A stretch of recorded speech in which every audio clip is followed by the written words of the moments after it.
À travers cette session, les États-Unis d'Amérique affichent clairement leur soutien à la Côte d'Ivoire pour la réussite de la 34e édition de la Coupe d'Afrique des Nations de football CAN 2023 qui se tiendra en début d'année 2024. Ainsi, 3 jours durant, des services ivoiriens chargés de la lutte contre le terrorisme verront leurs capacités renforcées par leurs homologues des agences américaines.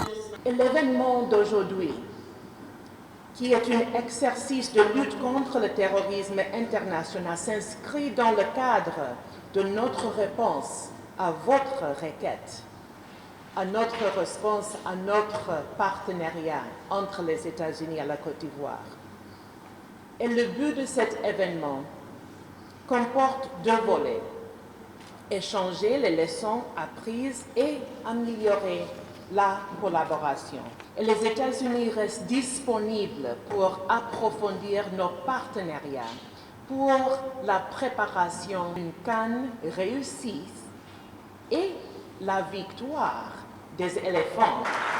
Le ministre de l'Intérieur et de la Sécurité, le général de corps d'armée, Bagondo Diomandé, exhorte les auditeurs à une participation active afin de favoriser un partage d'informations et une appropriation des meilleures pratiques de prévention contre le terrorisme. En janvier prochain, la Côte d'Ivoire va recevoir beaucoup de monde, de tous les pays d'Afrique et des pays hors de notre continent qui viendront pour la Coupe d'Afrique des Nations.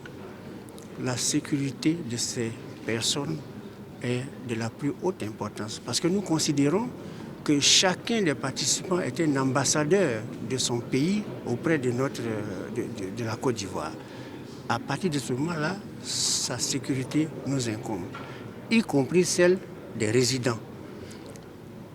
C'est pourquoi il ne faut lésiner sur aucun moyen pour garantir non seulement le bon déroulement de la compétition, mais la sécurité de tous les participants.